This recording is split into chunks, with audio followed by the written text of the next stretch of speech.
Olá pessoal, sejam muito bem-vindos a este vídeo Pavo e Ele Responde, neste maravilhoso sábado que nós desejamos que seja para vocês. Pedimos compreensão por causa do barulho, né? Nós estamos aqui num local movimentado, porém precisamos gravar aqui no Cali hoje, porque o Hélio está de sentinela do Cali, aqui do Centro de Ascensão. Então será daqui mesmo, a gente pede compreensão, tive que vir aqui para gravar com ele. Vamos começar com as perguntas de hoje, e se você gostar do vídeo, deixa o seu like, tá bom? Porque ajuda muito o canal, está ajudando muito o canal, estamos muito felizes com a sua presença aqui ao longo da semana e ao longo dos vídeos. Vamos começar com uma pergunta sobre mônadas, origem cósmica, que eu acho que é uma coisa que toca todos da espiritualidade. Uma pergunta do Matheus. Ele perguntou se nós poderíamos explicar melhor sobre a nossa mônada, né, ou o eu superior, ou o todo, né, e o todo, que ele sempre achou que fosse a mesma coisa. Pois é, gente, mônada é um dos reinos universais ao qual nós, para virmos para cá, nos fragmentamos.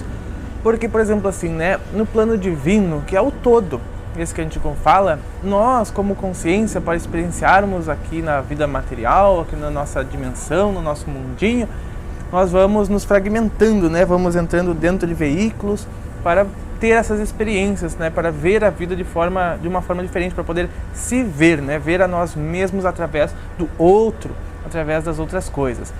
E este plano divino, esse mundo divino, né, o reino divino, nós vamos entrando para outros reinos. E depois nós temos o nível monádico, porque a consciência, ela se divide, a grande consciência, o todo, ela se divide em fragmentos, né, em muitos fragmentos. E cada fragmento dá origem a uma raça e a uma espécie. E um caminho evolutivo. E se a gente for pensar que são bilhões de civilizações no universo, de raças... E trilhões, quadrilhões, quinquilhões. Então, essa primeira divisão, que é por sub-raças, por exemplo, gera uma mônada. Por exemplo, a mônada humana, né? Cada uma das mônadas são compostas de 144 grupos. Mas isso não é preciso entrar em detalhe agora. E toda essa mônada humana se separa em bilhões, né? Como nós somos mais de 22 bilhões de seres, com veículos biológicos ou com veículos astrais, né?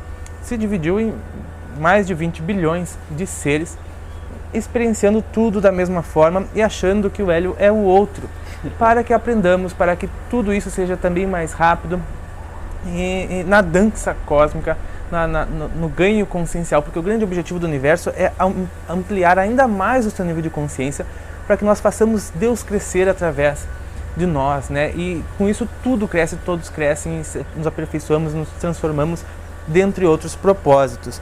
Mas então, eu vou deixar tu falar, porque o pessoal está me dizendo nos comentários, deixa o Hélio falar, vou deixar. Não, mas quando um responde tudo, não há por que o outro falar, já tudo foi respondido. Mas indo para uma outra parte da pergunta, que daí fazendo uma relação com o todo, a gente poderia dizer que todas as mônadas juntas são o todo. Porque aí é o Deus, aí é a totalidade, é a grande abrangência. E o eu superior, eu penso que o eu superior está mais vinculado com o todo. Mas é mais fácil para nós, porque estamos humanos, chegar à consciência do todo humano. A consciência da mônada humana. Mas o eu superior, eu penso que seja o superior, o todo, o absoluto. Mas que para nós é um pouco difícil de ser tocado. Isso, é uma parte menos fragmentada da consciência, vai ser sempre o nosso eu superior. Sempre que nós estamos com menor nível de consciência, será sempre o nosso eu inferior, né? E a gente sempre deve buscar estar na parte mais conscienciosa que nós consigamos ser. E quanto mais nós voltarmos a nossa consciência da fragmentação para o todo, mais próximo nós estaremos do nosso eu superior sempre. A mônada é o nosso eu superior, mas o todo é o nosso eu mais superior ainda. E que a gente viu sobre os corpos, né, que nós utilizamos. Tem aqui o corpo físico, tem o corpo astral para os planos astrais, tem o corpo mental para os planos mentais e causais. E como a gente viu, tem o corpo de luz para viver nos níveis espirituais. E tem os corpos monádicos que vivem nos reinos monádicos, não podem mais ser chamados de corpos, porque corpos precisa da forma, e a partir do corpo de luz não se há mais forma, né? Então são corpos que nós vamos viver nesses reinos. E eu conheci um extraterrestre que veio de Júpiter me visitar de noite, e este ser estava não sei o que ele estava fazendo, eu não sei o que ele estava fazendo, não sei nem se tenho como saber o que ele estava fazendo. Mas ele me visitou de noite, de nome Érica, foi o que eu entendi, residente de Júpiter, o planeta mais avançado do nosso sistema solar depois do Sol, e este ser de um amor tão grande, que uma coisa tão boa que eu senti, assim, um tempo parado, uma coisa fantástica, fabulosa. E foi muito breve a passagem dela, com aquela voz metálica clássica de extraterrestres, né, para traduzir para nossa som, para nossa fonética, para que a gente consiga entender algo. Sim. Ela disse, dentre algumas coisas, e dentre outras que eu já não lembro mais, uma coisa que ficou muito marcada que ela disse é que ela estava se preparando para dar o próximo salto evolutivo da existência dela, a qual ela iria trocar, estava se preparando para trocar de reino. Então eu fiquei pensando, que fantástico, né? Porque tem o reino animal, tem o reino vegetal, tem o reino humano. Imagina o próximo reino ao qual ela se prepara para usar, para estar. Com certeza ela está deixando de vez o mundo material, o mundo mental, indo para os planos espirituais, de fato, né? Os planos de corpos de luz, ou quem sabe até retornando ao nível de consciência monádica, onde ela se estabelecerá dentro de cada um e de todo, bem como Jesus hoje já é até mais do que isso, né? Enfim. Então, viu, gente, indo para um próximo reino ela está indo. Então a gente vai ver nesse vídeo que o que a gente sabe é nada, de nada, e é o máximo que a gente pode saber. A gente sabe um pouco de pouco. Ou isso. Não, Einstein já nos disse, né, que tudo que nós conhecemos é 0,00001% do universo, né? Quer ver? Olha só. Antes deste assunto, a Ana Paula disse assim, como fazer as situações pararem de se repetir em nossas vidas, né? Como ter consciência do que aquela situação quer nos ensinar. E eu acho que as situações, quando acontecem na nossa vida, elas têm uma função. Tudo no universo tem uma função. A partir do momento que aquilo não tem mais função, ela se transforma e muda. Então essa situação ela vai mudar o dia que ela não tiver mais função. Daí você deve se perguntar, qual é a função disto acontecer sempre igual? Qual é a função disto acontecer sempre igual? Será que eu estou fazendo sempre as mesmas coisas? Ou será que ainda tem algo que eu posso aprender com essas situações acontecendo? Ou até mesmo, né, se olharmos para um lado da constelação familiar, que tu tem a nos dizer? Não, que pode ser que às vezes nós não conseguimos fazer diferente porque estamos conectados com alguns antepassados nossos que fizeram da mesma forma e por honrar o sistema a gente faz da mesma forma hoje também. Mas eu penso que a chave é sempre o autoconhecimento. É olhar para dentro e ver o que essa situação está ativando em mim. E eu buscar de alguma forma, pode ser através de práticas, através de terapias ou de processos internos, tem muitas formas, mudar essa chave, virar essa chave, e aí com certeza a situação externa vai se transformar, porque ela já não é mais funcional, como o Pava falou, porque gerou uma evolução no nosso autoconhecimento. E aí com certeza vão vir outras situações, que até a gente não aprender vai continuar se repetindo também. E, gente, se for como o Hélio disse, né, um caso sistêmico, o caso de DNA, ou seja, o caso familiar, ou alguma honra do sistema familiar, porque a gente costuma muito honrar o nosso sistema e querer que as coisas sejam iguais a como foram com nossos avós, com nossos bisavós. Então, nesse caso, você faça uma meditação muito grande sobre isso, da onde isso vem, né? O que se passou no sistema. De repente você precisa de auxílio de algum terapeuta para você encontrar isso no seu sistema familiar, porque isso pode ser ancestral e pode estar se repetindo, porque as situações familiares do nosso sistema genético costumam se repetir, certo? E não tem nada de errado nisso, né? Porque a vida ela tende a permanecer da mesma forma como ela está, porque naquele momento era funcional para manter a vida funcionando. E como ninguém jogou uma outra informação de que, bom, agora basta, dá para fazer diferente, o nosso processo continua se repetindo. Aí precisa a gente ir lá e dar uma nova informação. Isso mesmo. O Rafael Apolinário diz assim, olá Pava, tenho uma dúvida, sou um eterno aprendiz, acredito que todos nós, sempre estudando e aprendendo, porém vejo que ultimamente está difícil de acreditar em algo. Hoje em dia, ando meus treinamentos com projeção astral e pesquisando me deparo com um tal de extraterrestre Bashar e suas ideias.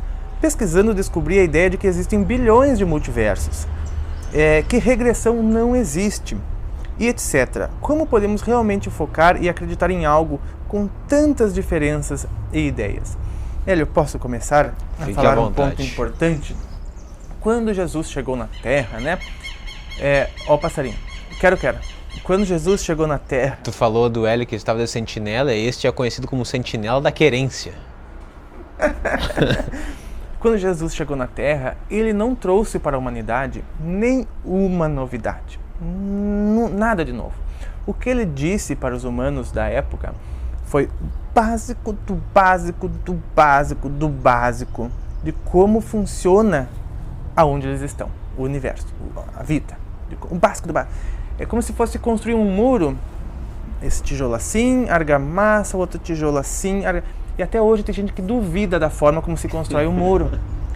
Até hoje tem gente que duvida, que não acredita no amor, na verdade, na paz, na fraternidade, na compaixão, que são as diretrizes do universo.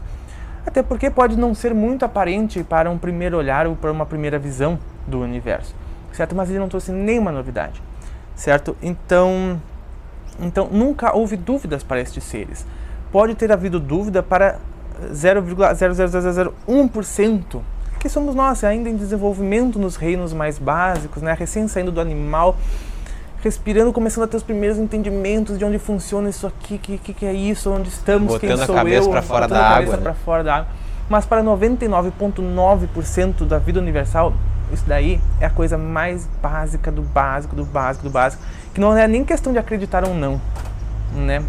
É questão, inclusive, de quem fez estas normas para esta região do universo. Então, tem este ponto das diretrizes do universo, não há o que acreditar ou não. O universo nos mostra em toda e qualquer situação que isso é verdade, desde os relacionamentos, onde dá certo se tem amor, e se não dá certo, os povos ruem, entram em guerra e acabam, e enfim, caos. A gente já conversou bastante sobre isso, né? E então, assim, quanto a ideias contrárias, eu não vejo ideias contrárias. Não sei se é o meu modo de ver ou não, mas eu não vejo ideias contrárias. Eu vejo tudo que é tipo de ideias e opiniões, e muitas podem parecer divergir. Mas são partes, e ambas se encaixam. Eu sempre vejo como essas ideias, essas visões se encaixam, se completam muitas vezes sem ser percebida. Pedro e o Bino passaram aí? E se nós não estamos conseguindo ver essas partes, fazendo partes, se encaixando, pode ser que o nosso ponto de vista não esteja sendo o melhor. Porque como a gente disse que a gente não sabe nada do universo, a gente está recém botando a cabeça para fora d'água, quando a gente olha algo e diz que aquilo, a partir daquilo, o universo funciona assim, é daquele jeito, aquilo é o certo, é a mesma coisa que olhar para um grão de areia de todo mundo e dizer que tem que ser assim, tem que ser igual àquele grão, ou tem que ser parecido com aquele grão, né? Então, é o extremismo mental. Então, no meu ver, as ideias elas se conjuminam em algum ponto. Até as que podem ser opostas, elas nos mostram o mundo da dualidade que a gente vive, e só por existir ela existe, né? Então não há o que não há, não existe o que não existe. A realidade é a realidade de cada um, é o que cada um consegue conceber e captar. E às vezes o modo de falar, o modo de colocar pode dar a entender outras coisas, pode dar a entender que não, que sim. A gente mesmo aqui no canal, a gente costuma falar coisas e as pessoas nos comentários dizem completamente o contrário do que a gente disse, dizendo que a gente falou. Né? É verdade. Porque o entender é o entender, entende? Cada um entende aquilo que consegue, aquilo que pode, aquilo que está no ponto, aquilo que quer entender muitas vezes, né? Então, se a gente for fazer uma outra abordagem, a gente pode ver que tudo se encaixa. Mas tem os princípios universais, né? O que procede e o que não procede. E a gente já sabe o que procede, aquilo que é baseado no bem, no amor, na fraternidade, no bom, né? Que são as coisas na alegria, que são as coisas da alma. O resto são as coisas da terra e dão a tristeza, né? Não que as coisas da terra dêem tristeza, não dá para generalizar, entende? Mas são as coisas da matéria. É porque mantém o desalinho, a desarmonia com as coisas da alma, e aí não há ressonância de um com o outro, e aí por isso gera essa tristeza. Por que não dá para generalizar, né? Porque tudo é relativo. Oitava lei do universo, tudo é relativo. Aquela parede é verde ali. É relativo, né? Para mim, que eu enxergo o verde dessa forma, é verde. Para o Carrão, ele ia enxergar marrom. Né? Então, tudo é relativo. E sobre as regressões, tu acredita que elas não existem? O que a gente pode falar para o nosso companheiro? Gente, a regressão ela existe, certo? Agora, tu não pode voltar no passado. Voltar e mudar, alterar as informações, não, porque nós estamos vivendo uma linha. Mas a gente pode voltar para o passado a qualquer momento, ver tudo o que se passou a partir de qualquer ângulo, tintim por tintim, em câmera lenta, em velocidade rápida. todo o passado a qualquer momento. Não se pode voltar, que nem o Jordelei falou agora há pouco, né? Fisicamente no dia de ontem. Mas pode-se voltar em memória, pode-se voltar com os olhos da mente e olhar de um outro ângulo para algo que aconteceu no dia físico de ontem. E daí você faz a mudança hoje, porque você viu o que aconteceu no passado de uma forma diferente, com os olhos de hoje, com a consciência de hoje, daí agora, hoje você mudou, por ver o passado. Não que tenha mudado o passado, ou que o passado faça mudar hoje. O hoje muda hoje, com a tomada de consciência do passado. Mas olha que interessante, né? Existem museus do passado no plano extrafísico, onde as pessoas podem visitar qualquer momento da sua história, qualquer momento da história da Terra, entrando em personagens históricos, a vida, como foi, o nascimento, tudo, qualquer momento do espaço nunca será apagado, porque o espaço é memória, né? Tempo é memória do espaço. Então a gente pode voltar para esses momentos, pode reviver esses momentos, pode estar lá, como se estivesse lá, pode sentir o ar daquele momento, certo? Dentro de tecnologias apropriadas para isso do plano extrafísico. A gente não tem como modificar aquele momento, mas tem como rever e trazer as modificações para o hoje. Tem como ressignificar. Como ressignificar, né? Então, mas todos os momentos estão arquivados. Então, existe regressão? Existe. Eu conheço muitas pessoas que fazem, que trabalham com regressão, e as pessoas, através da mente, dos olhos da mente, porque a mente não esquece nada.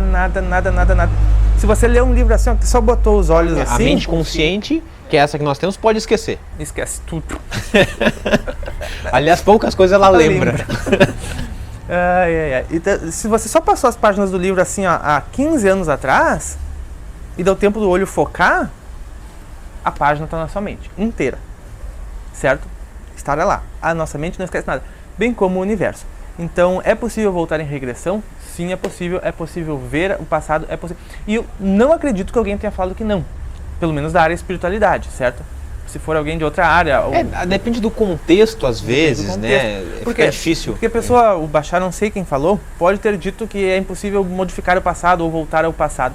E isso é impossível voltar ao passado. Ninguém pode voltar ao passado. A gente pode viver o passado, entende? Não quer dizer que não exista regressão ou coisa do tipo. A gente sempre tem que olhar com um olhar que permita as coisas. Até mesmo para a gente saber se ela não é verdade. Exato.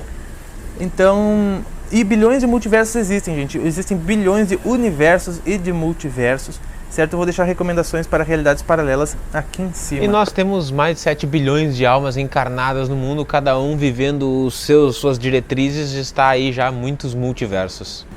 Cada um vive o seu próprio universo, né, Hélio? Porque o que acontece na vida do Hélio... Hélio, passou a máquina lá. E agora vocês vão sentir um alívio, assim como nós. O que, por exemplo, o que acontece na vida do Hélio, no universo do Hélio, não acontece na de mais ninguém. Porque só o Hélio interage com o universo da forma que ele interage, só o Hélio tem as sincronicidades que chegam a ele por causa da energia dele. Ou seja, no universo do Hélio, algumas coisas são possíveis que no meu não são.